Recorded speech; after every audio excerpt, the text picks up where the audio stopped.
Okay, we're live. Thank you very much indeed for joining us tonight on Live and Uncut. I've just been having a chat with my new guest. He's having me laugh. I've got to do one thing for him. Cheers, Cheers. Gerry. You can see that. Cheers. Still hasn't arrived on email. No, Disappointed. I'm so disappointed. I'm sorry. I must get in touch with my courier. Viewers, if you're watching this, my guest today is Gerry Walden. What a character I've got tonight for you. I hope we can get through this show. It's can I say, we're saying it's going to last about 40 minutes, but at this rate, I think it could go on for 4 hours. Absolutely delighted. Gerry, thank you so much for joining me. Sheer pleasure. Nice to be asked. That's great, Gerry. Thank you. As I was saying to Gerry before the show, I came across Gerry's work because he went along to a workshop with a good friend of mine, Alex Lambrecht, and it was so pleasing for me to see someone that has been a professional for so many years to go into a workshop to, as he said, he was stale, he wanted to learn new things. We'll get to that later on, but I think it's a very good starting point, really, to just say, Gerry, when and how did you get started in photography? Well, I actually got started on my 14th birthday when my mother bought me my first camera. But it got to the stage where I was spending too much money on it. And I had 3 kids, and I decided I had to earn some money to pay for the hobby, if you like. So in 1974, I started shooting weddings for a local studio. And it just took off from there. I asked the studio one day if I could shoot a wedding for a friend of mine, and they said, look, you either work for us yourself or you work for us, but you don't do both. So I said, fine, I'll work for myself, you know, and that's where it started, really. How many weddings were you doing in a year at that time? At that time, not very many, and I was getting paid £5 a wedding for doing them. £5 a wedding. But it just shows how times have changed, really, because I was given a twin lens reflex camera, and I was given a pack of 5 films, 120 films. But if I had shot more than 3 at the end of the wedding, that was 3 rolls of 12, so that's 36 shots. Yeah. I was castigated by the studio manager for spending too much. You were limited to 36 shots on a wedding, and it was as simple as that, really. Right. And so I moved on. Sorry, so from wedding photography, you're working on your own, and how did you develop your career and your photographic business from the weddings? Well, I carried on. I did quite a lot of weddings, and gradually other work started arriving, and I gradually moved into it. Then towards the end of the 80s, I opened my own studio for a while. But the first economic crunch caught up with me. At that time, we were paying something like 27% on our overdraft at the bank. Frightening compared with today.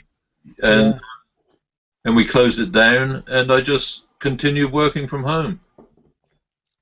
So you cut the studio out and concentrated on it. Did you actually do your own developing and processing at home, or did you put that out to another studio?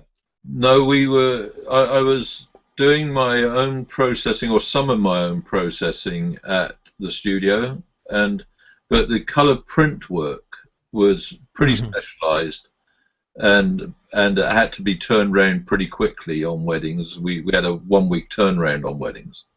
Right. So that used to go out to a professional lab. Okay. Your portrait photography, because what I'm going to do in a minute, I'm going to go to a screen share. Your portrait work, you've taken some very famous people involved in the acting career and literary career, from what I can work out. Can you tell me a little bit more how you got involved in that side, what I term as that side of the business? How did you get involved in the straight portraiture of, dare I say, famous people? Well, I would dispute the term straight portraiture, because most of the work I've done has been at various photo calls, jazz festivals, right, festivals, and so on. and I've not only photographed literary people, as you put it, but also a lot of world famous singers, jazz artists, etc. But most of it has been in studio, in music type studios or in concert venues, and I'm now resident photographer at the local theatre here on the university campus, and that's the sort of work I'm doing now. That's lovely. Photographing jazz musicians mostly, but all kinds of musicians. Jazz is one of your favourite yeah, well, music? You might as well enjoy what you're doing, mightn't you? Exactly. I would get very bored if I was photographing stuff I didn't want to do. No, I understand that. I can understand that. Let me go to screen share. Yeah, of course. I'm going to get onto screen share, and if you can just bear with me a second. We were talking about... You want gwpics.com. gwpics, don't I? That's right, gwpics.com. Yep. Here we go. That's it. And let's go to galleries. I'm going to switch straight to the celebrity part of your gallery. Yep. Just I'm going to flick through. Can you see this okay now? Yeah, I've got it. Yep. Okay, and I've frozen it on my screen so everyone will be looking at the images while you talk about the individual here. Leslie Caron, you photographed here. She's a French actress, you say? Yeah, I fell in love with Leslie Caron years and years ago in my youth, and suddenly the opportunity came up to photograph her, and it was literally walking backwards in front of her to get the photos. Right. But it was a great venue, great occasion, honored to be there, and she was a lovely lady, you know. Yeah. This face I'm familiar with. Oh, of course, it's Joss Ackland. I didn't see the caption. Yeah. Great English actor. At the same festival, by the looks in the Cheltenham Literary Festival. Yeah, absolutely. Yeah, that's a good venue actually. Down at Cheltenham is a tremendous literary festival, usually sponsored by the Sunday Times. Yeah. They get some good names there.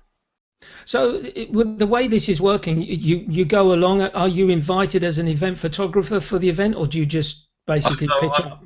I apply for accreditation, and okay. normally granted accreditation, and I then go through the program and check what days are the best days to go there, because there is a cost involved in getting there and etc. And make my choices from there, and then I mark it through various agencies. Okay, so this image you'd send up to an agency, and they'd use it either to publish for any publication. Is that right? Yeah, absolutely. And the highlight of this year was the BBC using one of my shots on their transmissions for the Prom series on television. So okay, here's a character. Yes, himself, Al Murray. Al Murray. Do you know he was the only guy? He was the only guy there who insisted on having his book in the shot. I wonder why. Publicity. Good for him. Good for him. Absolutely. Let's move to the next panel. Here's a guy that I admired when I used to watch him as a kid on the television on I think it was How program. He used to be on that. Johnny Ball. Johnny Ball, nice guy. Really great comedian, a children's writer as well. Yeah. Yeah, very friendly guy. Does a lot on mathematics actually. He used to. Yes. I think he used to be a mathematics teacher. Yes, he did. That's right, because I remember his daughter, who does the radio show programs. Yeah. There was a question that was put to her once by a student, and only a young student from junior school or something like that. And she said, "Hold on a minute, I'm going to call my dad." And she called him and got him on the phone. She said, "Dad, we need an answer." And he talked it through. He was brilliant. Yeah, absolutely. Told exactly where she was going wrong, and he's fantastic. He's fantastic. Here's a real character. He's calmed down a little bit in his older age. Chris Evans. Do you know he wasn't called? He wasn't doing any anything for the press. And I went into the green room, and he was reading the newspaper. And I said, "Is there any chance I can get a shot of you?" And he said, "Yeah, no problem. I'll put the paper down." He put the paper down. And I took about 3 shots of him. And he Yeah. said to me, "You're like the bloody SAS," he said. "You go in, you get your man, and you get out again." Terrible, terrible. Terrible. So this is the person which you pointed out to me before the show started, Jack Vetriano. I just love this guy's art. I'll just love it. How was he when you asked him to take his photograph? He was okay. He was a nice guy. I was astounded. I've always thought he was American. But in He's fact, from Scotland, isn't he? he's from Scotland, yes. And Yeah, yeah.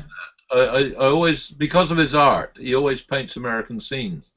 Yes. And I always had him there for us, an American, but I was quite surprised. And he was a reasonable guy, yeah, he was okay.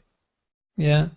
So the one character, talk about character from these 3 images, Tony Mr. Curtis. Yeah. How did it go with him? Had very little time. There was a lot of people who wanted to photograph him. We were allowed 3 minutes each. And yeah, that shows what the professional world's like, really. We were allowed 3, and you have to get in and get out. It's as simple as that. And Right. what I did there, I was shooting on a Nikon, as you can see from the neg number, and Exactly. Yeah. I just literally bounced the flash into the ceiling of the room, and did it. All right. Now that's a good little segue you've done there, actually, Gerry. You've brought into basically talking about gear. So back in '74, you said you started with a twin lens reflex camera. Was that a Rolleiflex? No, it wasn't that rich. Okay. I started on a Mamiya C330. Right. Okay. Because it had interchangeable lenses, which was very unusual for a twin lens reflex camera. And how long did you use that camera for? I used that for a little while, but I was photographing. I had a contract to photograph progress photos for the building of a new ice rink. Okay.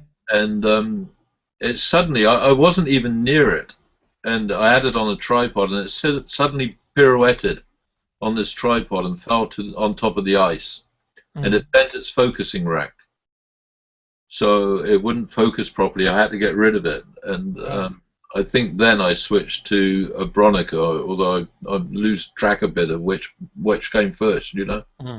But I think I went to Bronica then with a SQA. Quite big cameras to be carrying around, but for the type of work that you were doing with your portrait photography, I'm saying at this time, and probably still your wedding photography, an ideal camera to be using? The 2¼ square format is excellent, actually, for the sort of work I was doing then. And although, yes, it is big to carry around, especially if you get 2 or 3 lenses with it. Sure. It produces superb negative, and you couldn't beat it, really. You know, I hear quite a lot. I've seen my local camera club where guys have come along and they obviously were film 35mm photographers before, and that they say that they still wish that they could use that form of photography.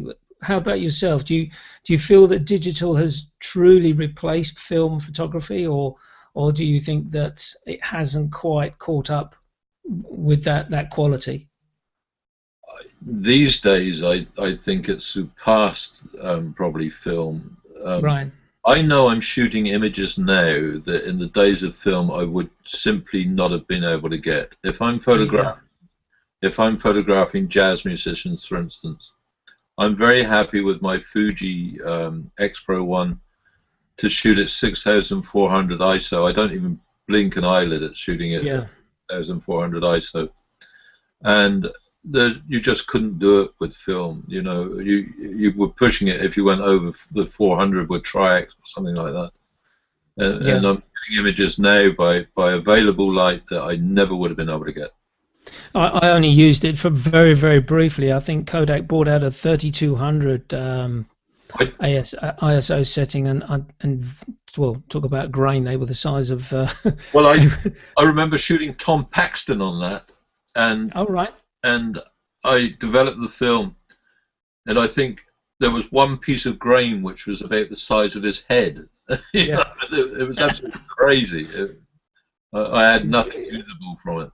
It's quite amazing, isn't it? And now you're talking about, I don't know, the Nikon D4S is what got 496,000 Yeah, ISO setting, which is just quite amazing. it is. Um, so from the Bronica, what happened next? Did you then was that an immediate switch, so we say, to 35mm, or Well, were there cameras in between?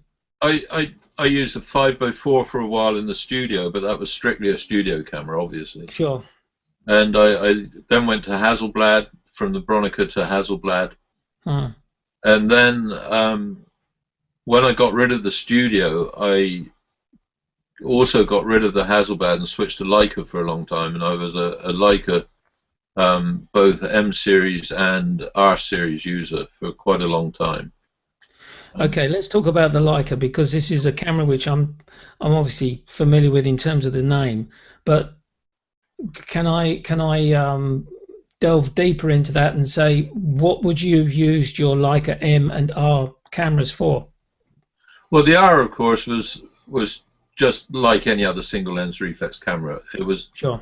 The ergonomics were lovely. It was a lovely camera to use, and you can't fault the lenses on Leica cameras. Simple as that. Yeah. But I've always had this thing about the M cameras, and now the Fuji X Pro 1, and indeed the Fuji 100. If you look at the camera itself, the viewfinder is at the extreme left-hand end of the camera. Yep. And I have this theory, right or wrong, but it's a theory I have, that when you shoot with a single lens reflex, your face is hidden. Yep. When you shoot with the Fuji or the Leica, people can see your mouth, they can see one of your eyes, and they can communicate with you easier. And I find if you're shooting people, you can carry on talking to them while you're shooting, and they will respond back to you because they can see if you're smiling, they can see your eye movement, and so on. And I believe that to be true. I think that's a very, very good point. I have a difficulty with that. I have the Fuji XE1, but I am left eye dominant. So, of course, my face is still hidden behind the camera. I have tried to use my right eye for it, and it's something which I must train myself to do more, because that's a very good point. When you're doing street photography in particular, when you've stopped someone and you've managed to break that boundary, and you're talking to someone and you say, "Can I take your photograph?" Yeah, sure. But don't your face goes straight behind the camera. Yeah. And of course, as you say, you've lost that contact, haven't you? Whereas if I must try this, get your right eye to do the work for you through the camera, and of course your face is still exposed to the person you're taking. Well, I'll give you a tip I was given, and of course it doesn't affect me, fortunately. No. Turn the camera upside down. Use it on your left eye. End of show. The biggest tip we've ever had. Why didn't I think of that? Yeah. I'm going to try that. It's an old trick for Leica users who have exactly that problem. Just turn the camera upside down. Oh, dear. Simple. I'm going to try that. I'll send you the invoice later for that one. Thank you very much. Yeah. I've got to raise 2 points with you, if you don't mind. Okay. Yeah, go ahead. Firstly, this theory came home to me when I was shooting people suffering from dementia in an old people's home. That they were still talking to me, whereas I felt, because they could see me, whereas I felt if I was there with a single lens reflex or even a 2 1/4 square, they wouldn't look at me. Right. Whereas, in fact, we talked. We didn't even stop talking while I was shooting, and it worked wonderfully well. And you also said about street photography. You stop people, you talk to them, and then you take your photograph. I never meet or very seldom meet the people I do street photography of. I would never ever stop them and then take their photograph. So really, your approach then to street photography is more along the candid line rather than stopping, involving yourself in conversation, and then saying, "Can I take your photograph?" You Yeah. want to get that natural uh, behavior of someone that's doing whatever they're doing, whether it be walking or working at a stall or whatever. We're we're we're we're, we're an eye on the world. If Yes. if we stop people, we can't be that eye because that vision is bound to change. Yeah. So but I'm not over keen on the word candid, although I can see where it's coming from. Yes. Because if you suggest candid, it makes me sound furtive. It makes me look as though I'm shooting with very long lenses to get the view and so on. I do everything.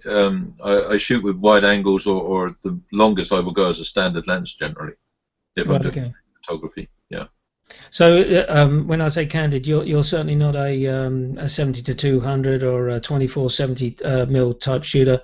No, absolutely not. You've got a 20-28 or a 35 mil or a 50 mil lens on your camera there. Yeah, absolutely. Yeah. But your favorite lens out of those three that I've mentioned, are they the Well, three?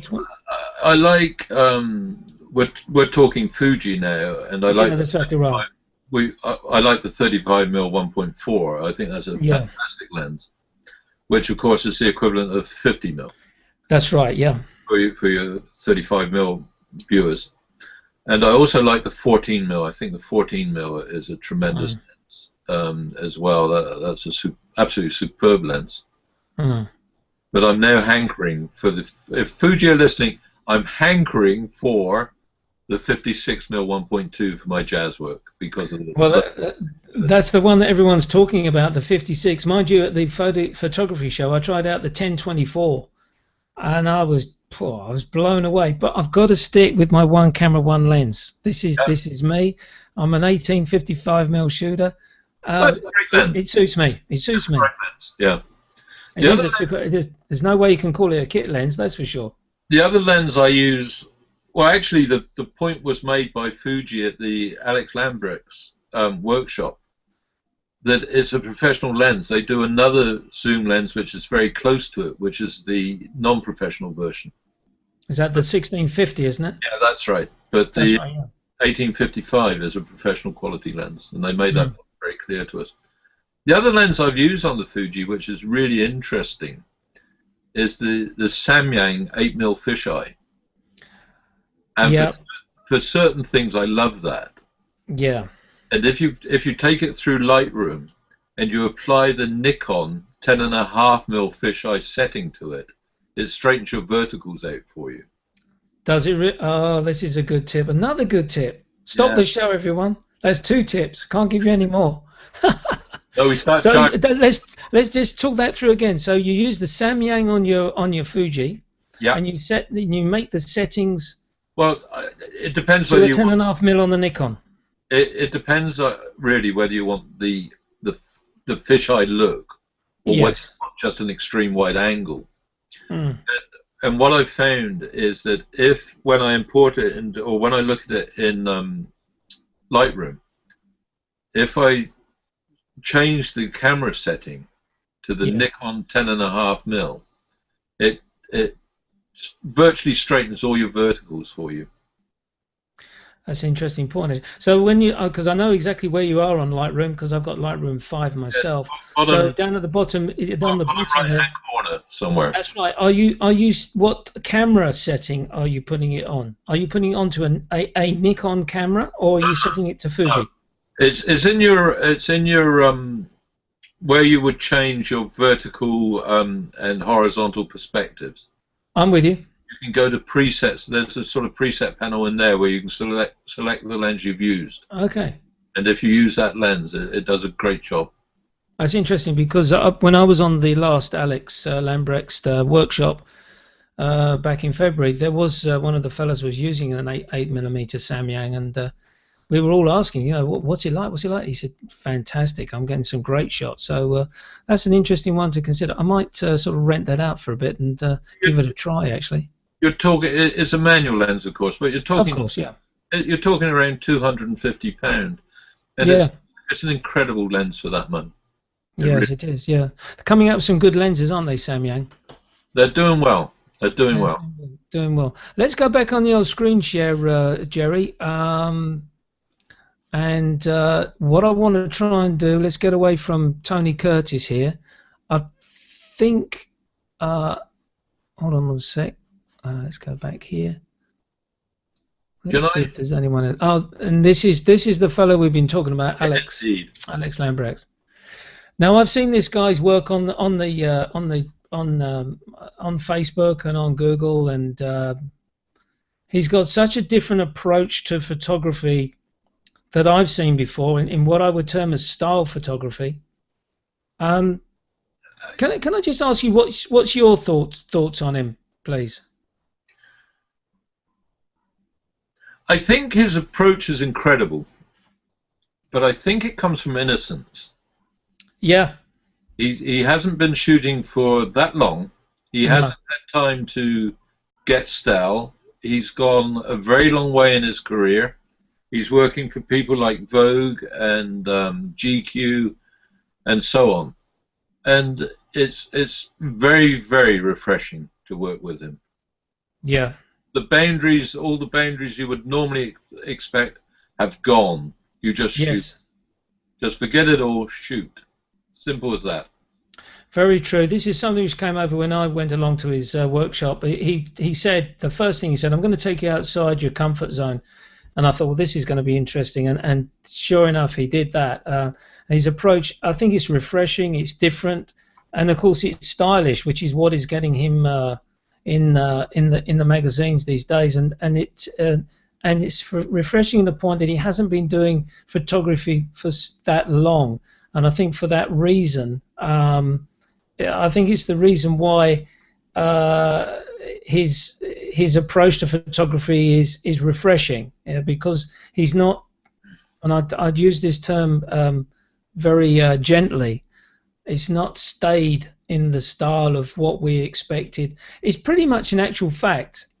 I don't want to push this too far, but it's pretty much what David Bailey did when he started taking his photographs and breaking the rules and what people expected to be in the top end of fashion magazines. You know, I was thinking exactly the same thing, and Bailey was working in innocence, really.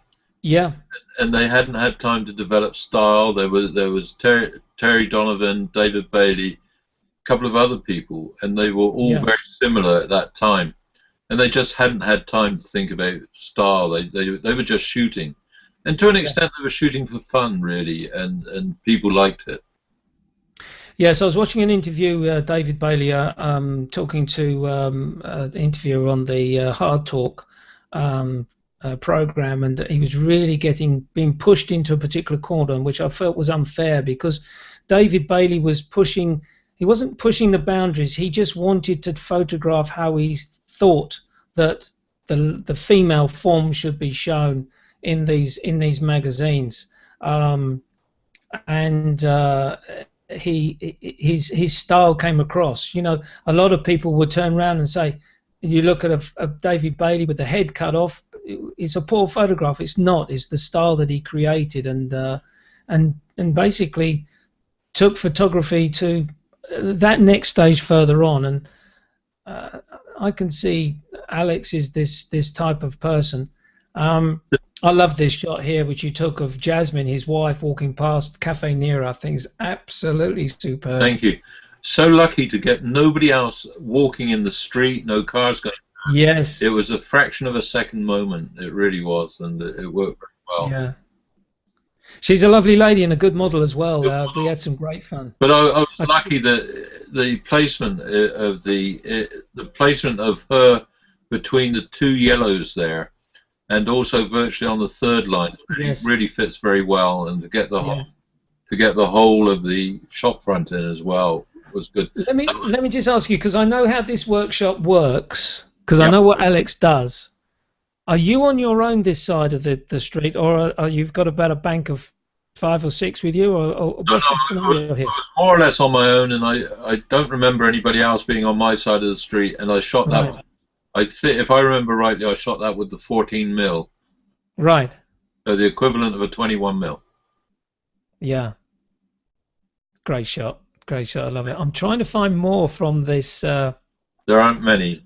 No, there aren't many, are there? I know you posted some on the Facebook side. No, I think if you go to black and white, you might find some. They're not in the because they, in my opinion, they weren't street work. So there was one or two, but if you go to black and white, Yeah, black and white. Yeah. Yeah. I'm, Yeah. I'm pointing at my own screen. Of course, you can't see that. Yeah. No, I've got it here. I got it here. I think what I would really want to make a point here is I think that I as I say when I first came across the workshop, as I applied to go to this workshop myself, but I didn't get the invite. That's not a problem on that. These things happen. But for someone of your age and that has been involved in the industry for so long, I'm so refreshed that you thought, well, that's okay. Let's go along and learn something. That's why I called this particular show Always Learning. Can you just talk us through the reason why you went to this workshop? Let's a short question. The reason why you went. Do you know, I spend a lot of time looking, when your viewers can see it, I don't think they can see it at the moment, but behind me is a bookshelf full of books of photographs. I've got another bookshelf full of books downstairs. I watch every program I can get on Sky Arts about photographers and so on. I spend my whole time studying the work of other photographers to try to keep myself fresh, and the Alex Lambrecht's workshop was my effort, if you like, and I was so grateful for it, of keeping myself fresh. I'm always looking for something else to photograph, some different way of looking, and I think for any photographer that who's serious about their work, that's absolutely vital. That you're always looking for a different way of seeing. You've got to keep an eye on not only what the old masters used to do, because in my book that's where you do your basic learning, but at the same time you've got to be aware of what's new out there and the different styles which are being shown and published that are going in the magazines. You know, one of the best magazines, in my opinion, for a photographer to look at if they're serious about any kind of work along these lines, is to either pick up Vogue or Harper's and just look through it, or one or two of the more modern fashion magazines. Forget the photography magazines; they're stuck in a rut. Quite right. Move away from photography. Look at the fashion magazines. See what they're doing. And look at who's doing and look at their work. Fantastic tip, because I think you're so right. The magazines, they get stuck in a rut because they have a program to follow through. December, January, February, it's winter photography. Then you're into spring. Then you're into summer. Then you're into autumn. The color photographs start coming out, and then of course then it all starts again. I only take one magazine myself, which is Black and White Photography, to be honest with you. Me too. That's the only one I take these days. That's the only one that I really concentrate on. This is. I know exactly where you are here because Alex took us in the same. Crikey me, he's getting a good plug for this program. I hope he's watching. I'll send a check down to you, Gerry, and he'll send a check to me, no doubt. I know exactly where he's taking you. This is, in actual fact, if memory serves me right, it's an alleyway which is just opposite where he used to live. I think he had a small fire in his apartment. I know he said he lived in Soho, and I know this last weekend he's moved out of Soho to somewhere else. He's complaining about the coffee as well, where he's moved to. I saw him on his Facebook. Well, he's like me. I insist on having the best coffee I can get wherever I go. I'm a great coffee drinker, I'm afraid. But I think really when you're doing these sort of workshops, the one thing which I found, and I'm not by any stretch of the imagination a professional photographer, but having a professional model in front of you who knows exactly how to pose, to behave, and knows what the photographer is looking for. Yes, okay, she's been briefed by Alex, that's obvious, but this is what I found so intriguing and so informative. this style of photography is born out of a model that knows exactly what she's doing. I've always considered a triangle, actually. I've always said there's the photographer, there's the model, and there's the makeup artist or stylist. Yeah. And each of us are of equal value. Yes. Take any one of those and downgrade that person. If you have not such a good stylist or not such a good model or not such a good photographer, it's simply not going to work. No. Was this taken on the workshop? It was, wasn't it? Yeah, both of those were. The bag guy, the guy with the shopping bag. Yeah. He was literally walking towards where we were photographing. Right. But you can take a street photographer on a fashion workshop, but you'll never stop him being a street photographer, I'm afraid. I did exactly the same, because I took a couple of photographs basically away from what Alex was telling us to do, and I was very pleased with what I got. I think this is priceless, this photograph. I think this is priceless. My reaction to this is, he's thinking, is he going to report me for taking a lunch break? Yeah, possibly. Who knows? That's the title. Are you going to report me? And you've called it Orange Eater. Fair enough.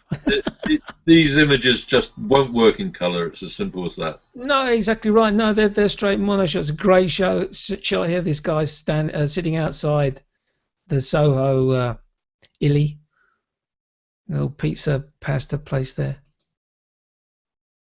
Let's see. Are there any more from the particular? That's shoot? about it from that shoot, I think. That's about it. Yeah. Now you're going to have to help me and direct me to your jazz photo. Have you got some jazz photographs on here which I can get? Go back to my galleries. Yeah. Scroll up the page. Go back to my galleries. Yeah. There's musicians somewhere. Okay, let's look for musicians. Actually, if you go right down, I think. Right down. Just keep going down. Got fine art prints. No, it's one of the music and musicians. Yeah, you can try that. That's good. Here we go. Music and musicians. That's other sub gallery. Which is the best album to go with? Let's choose the music and try which the one. Sorry. No, try the one on the far right of that. Turner Sims Joe. Yeah, that's right. Oh, that's a very short I'm gallery. going to have a password for that one. I'm sorry. Go back. Don't worry. I'll go back to the musical alphabet. Try trichotomy there. Not that one. Sorry. Gallery. No, that's not a good gallery. Try music and musicians or trichotomy. Here we go. Trichotomy. Yeah, they're an Australian group. Sean Foran, he's a tremendous jazz pianist. I particularly like the shot on the second row at the left-hand end. Second row, this one here, where he's looking slightly away. This one? Yeah. Lovely shot. Colour. Now, interesting, you've chosen colour here. Can I ask why? I normally shoot musicians in colour. Okay. That's what the market demands of me, really. I understand. Okay. So this is a market demand rather than your preference. I actually like colour, and these are shot again on the Fuji, on the X-Pro 1. They're all shot by whatever light I tend to shoot in sound checks, during the sound checks. I'm with you. Whatever light the theatre gives me at the time. I don't use flash.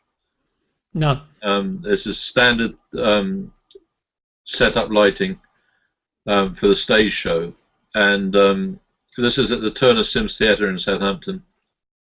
Lovely. And I find it easier to work at sound checks because I can wander around, I can chat to the musicians, I can get the shots I want.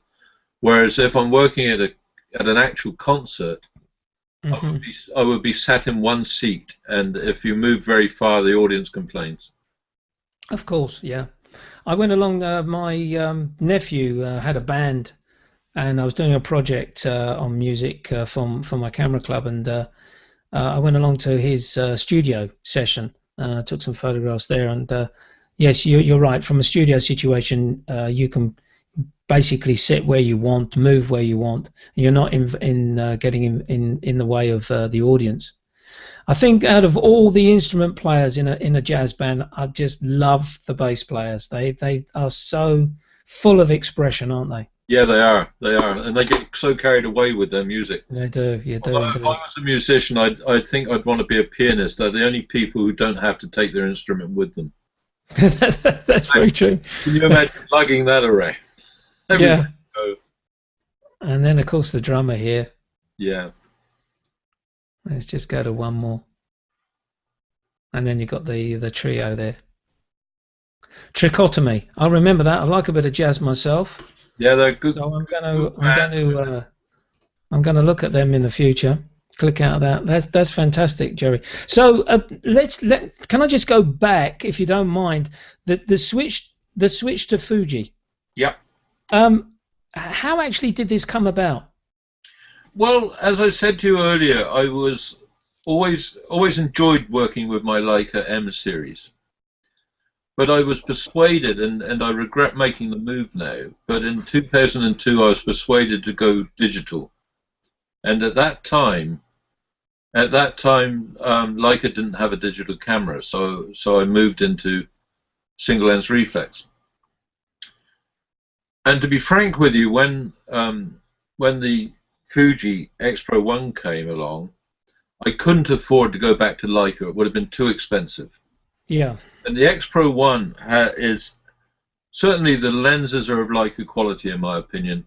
The camera is about as close to a Leica as you will ever get dimensionally. It works in a very similar manner, except it's got the two advantages for me. Firstly, it's autofocus, which the Leicas aren't. And secondly, it's much, much better at low noise than the Leicas are. Yeah. Yeah, for me, basically, I just got fed up carrying around too much gear, and it was the videos from Zach Arias and Dave Hobby, which opened my eyes to the Fuji X100, and then they were using the X Pro 1, and I chose the XE 1 purely because of cost, to be quite honest with you. But I'm in the same boat. But couldn't wish for anything better. I can't fault the camera in any shape or form. But I'll tell you a story. I've got a very dear friend, Tim Dickerson, who's a tremendous jazz photographer. And he actually had an operation, I think end of last year, beginning of this year, for broken vertebrae in his neck because of the weight of carrying his camera the whole time. He shoots 70 to 210. He's had 2 vertebrae replaced with stainless steel vertebrae. And he's switched now. He's switched to Olympus, in fairness to Tim. And we won't talk about that too much.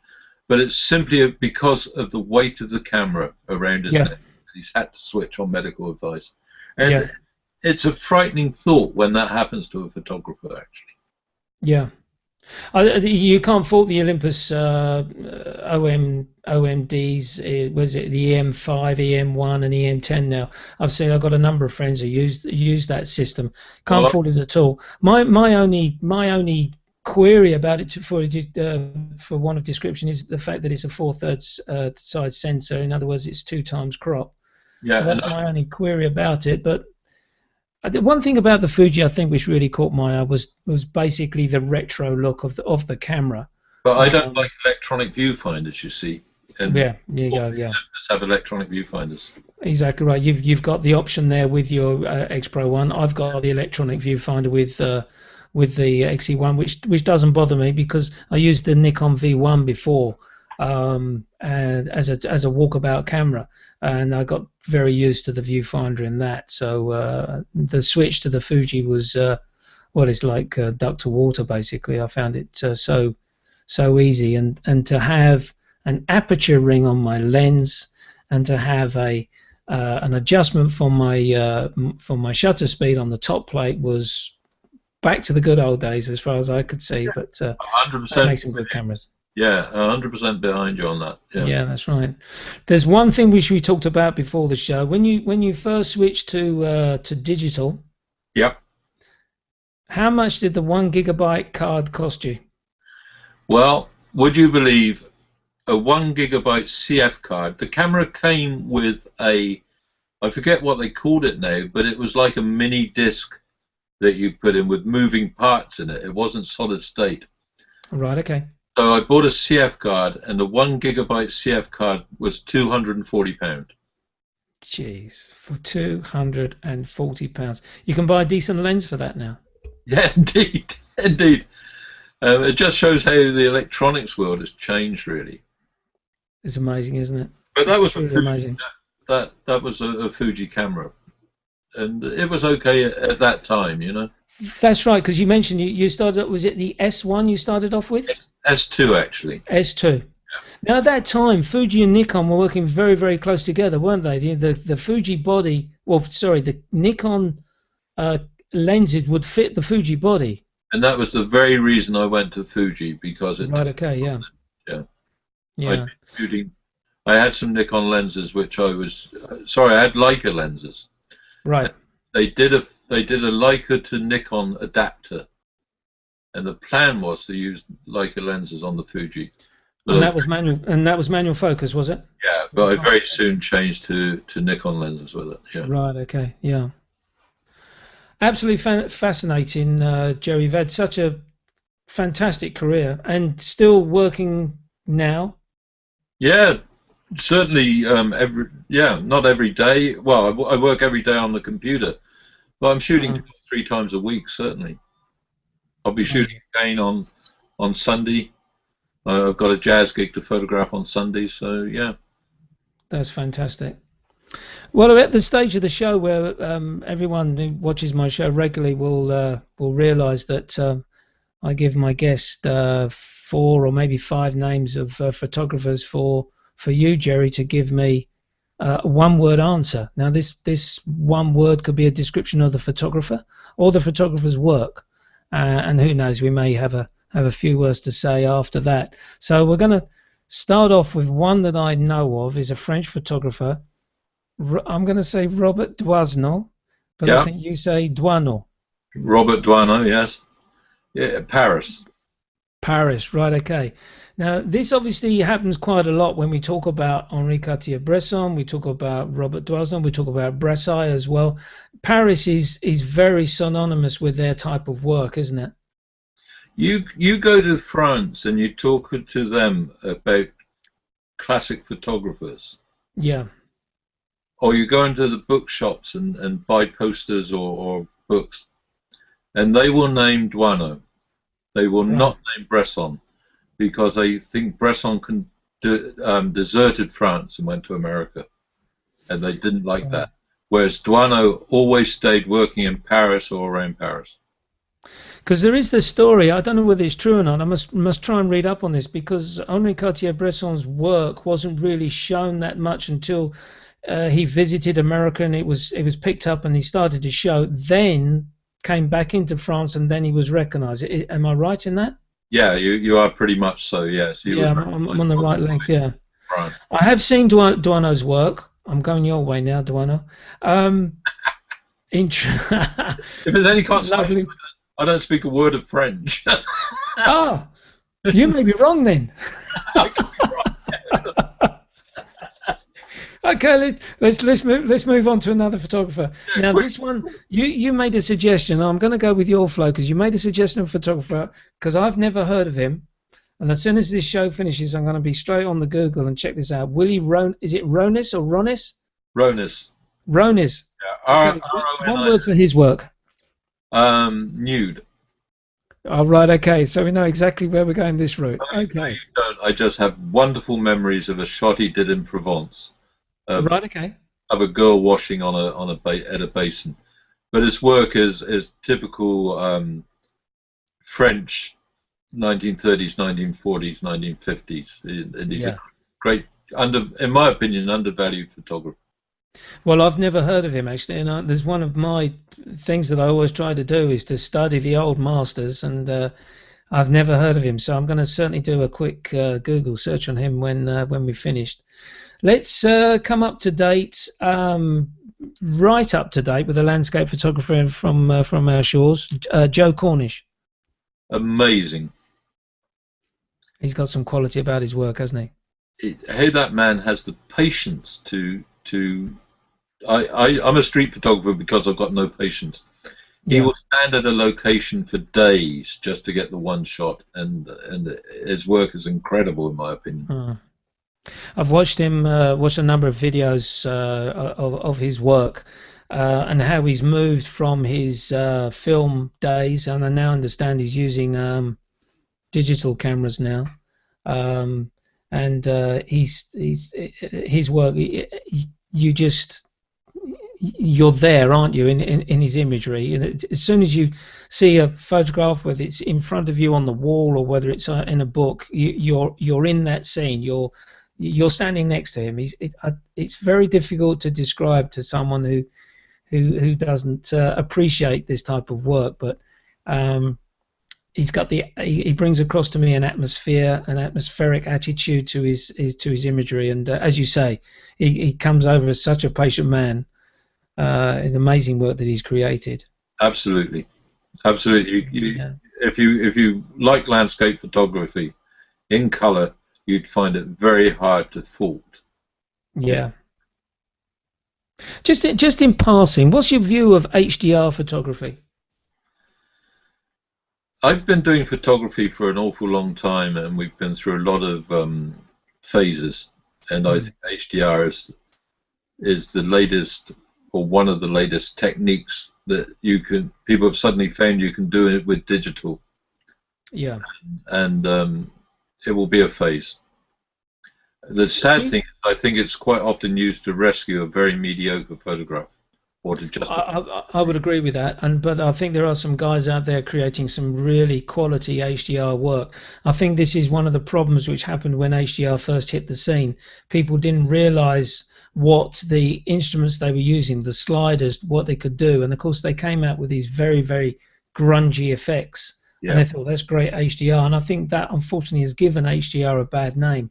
I would take it a stage further, and I don't know what your opinion is about it, but I think with HDR, I think we're basically where we were when color first hit the scene, when everything was done mono, and there was an appreciation of the work using mono. As soon as the guys started producing color work, you've used the term there, it's a phase. I'm wondering whether that comment was made at the time by the mono workers. Color's a phase, it'll fade away, and everyone will come back to mono. What's your opinion on that?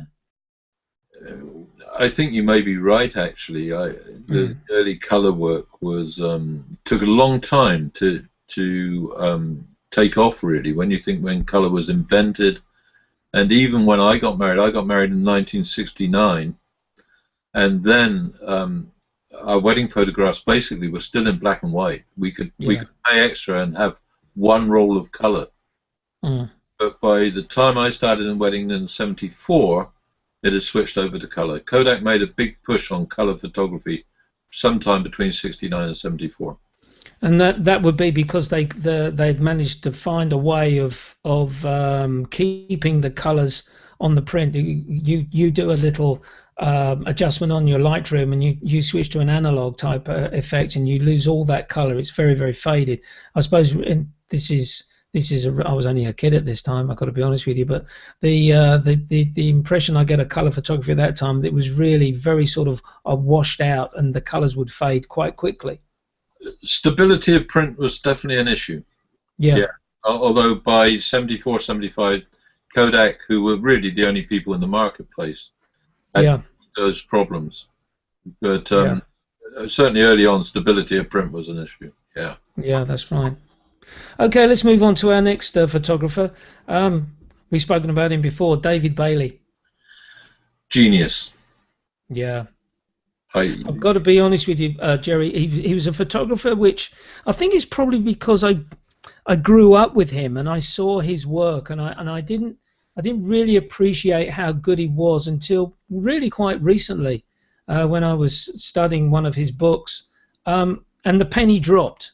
This was a man that basically decided, whether he wanted to be revolutionary or whatever word you want to use it, he decided that the old type style photography, fashion photography, was dead, and he needed to be pushed on. He was a rebel, really, with, of course, his other, was there 3 cohorts that was with him, Terence Donovan, Gerry O'Neill was one. Gerry O'Neill, and the other guy, I can't remember his name, who died just recently. But those guys were the ones that really, they were pushing the boundaries, weren't they?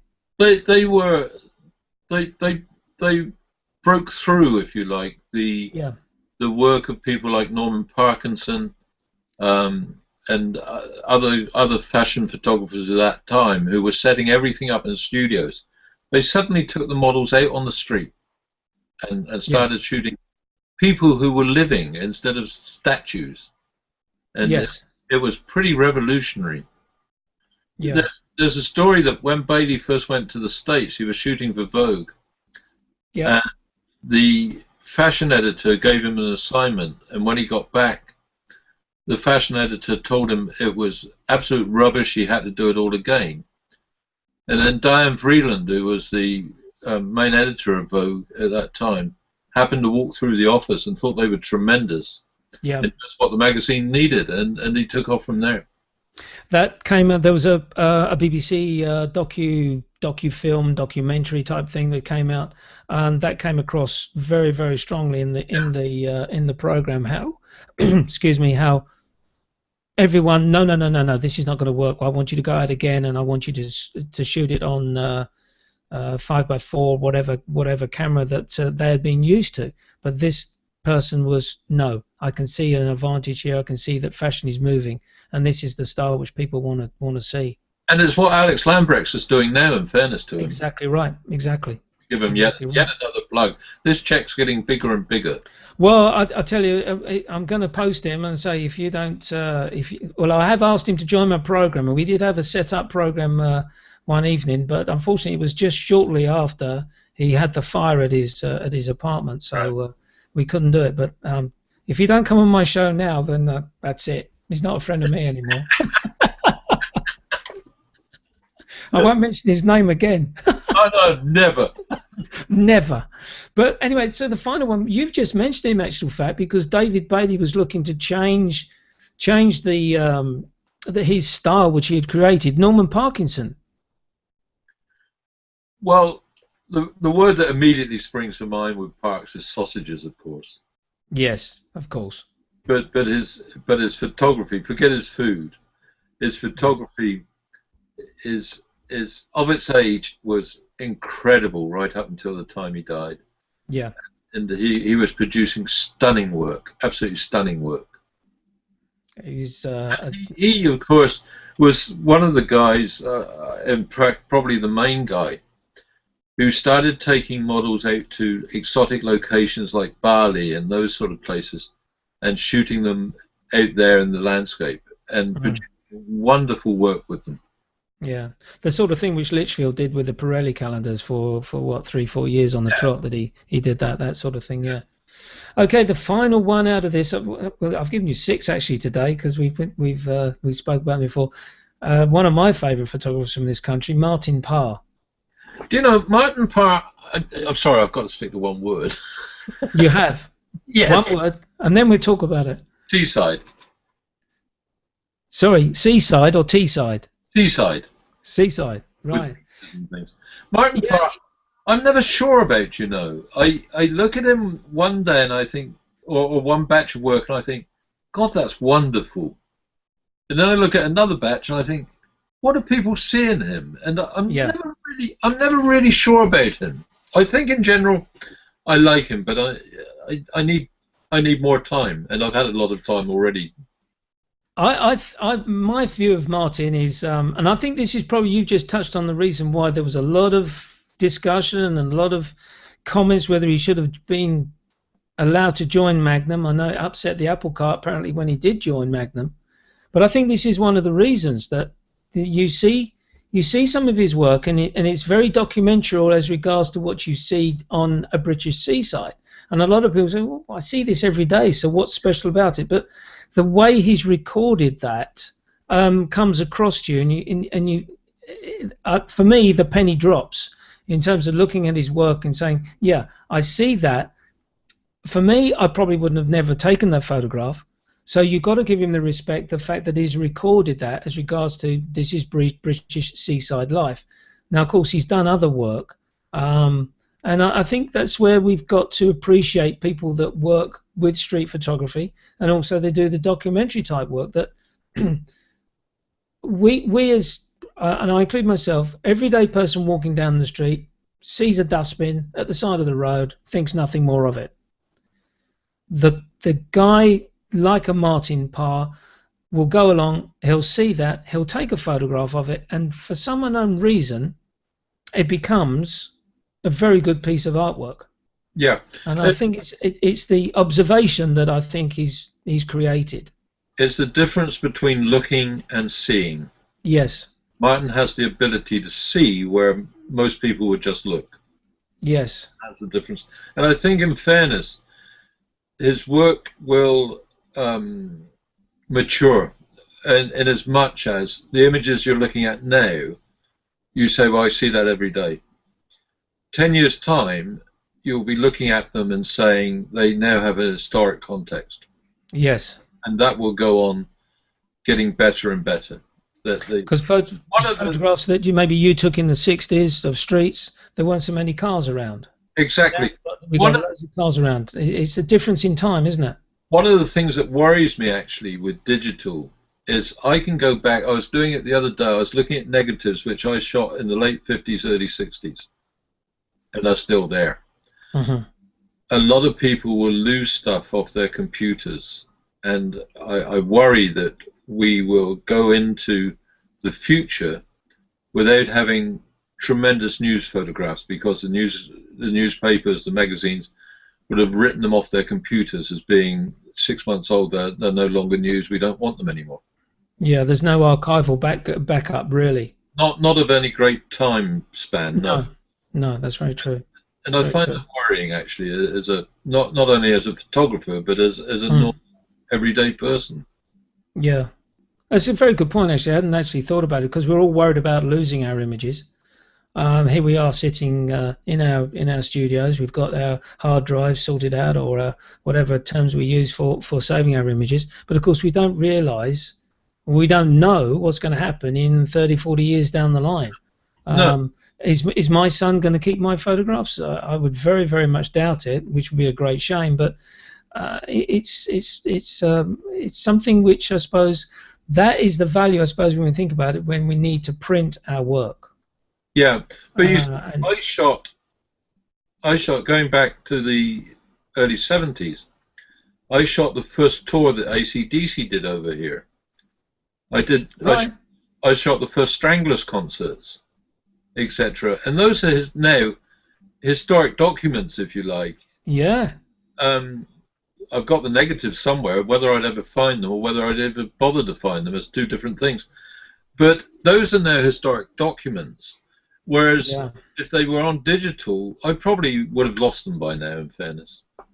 Yeah, I think the early digital stuff, which you haven't taken care of, moving them off a CD or a DVD or whatever, if you've recorded it that way, archived it that way rather, I think you would probably struggle after about 20, 25 years that those images are still in the same condition that you would get and expect to get from a transparency or from a negative. Yeah, exactly. And it's something which we've got to be mindful of. I don't know. Everyone says put things in the cloud or on the cloud, whichever way you want to put it. And it's a concern that the company that's running that cloud may fold and you lose all your work. It's a very difficult situation. How many people do you say to, you do back your work up, don't you? And they say, well, I mean to. Yeah, I must get round to that. And it's pretty frightening, actually. It is, actually. It is. Yeah. Yeah, that's very true. Gerry, it's been absolutely fascinating talking to you. So much for joining me on this show. I've thoroughly enjoyed it, talking about your career. I'm absolutely delighted the fact that you feel the necessity still to get out there and learn, that you're not a person who thinks, I know it all, I don't have to do anymore. I think that's absolutely a credit to you. So, Gerry, thank you so much for joining me. Absolutely. Absolutely. I hope you've enjoyed it, talking about your career. And yeah, indeed. It sounds as though you've got some great memories there, and make sure that all the work that you have got there is archived somewhere, because well, crikey, if you've got AC/DC and the Stranglers on record there, you've got to hold on to those for a while, because they're going to be around for a few more years. Yeah. But anyway, thank you so much, Gerry. Yeah, so that's the end of this program. I do hope you've enjoyed it as much as I have, folks. And yeah, you guessed it. It's time for me to say it. Leave your camera bag at home. Good night.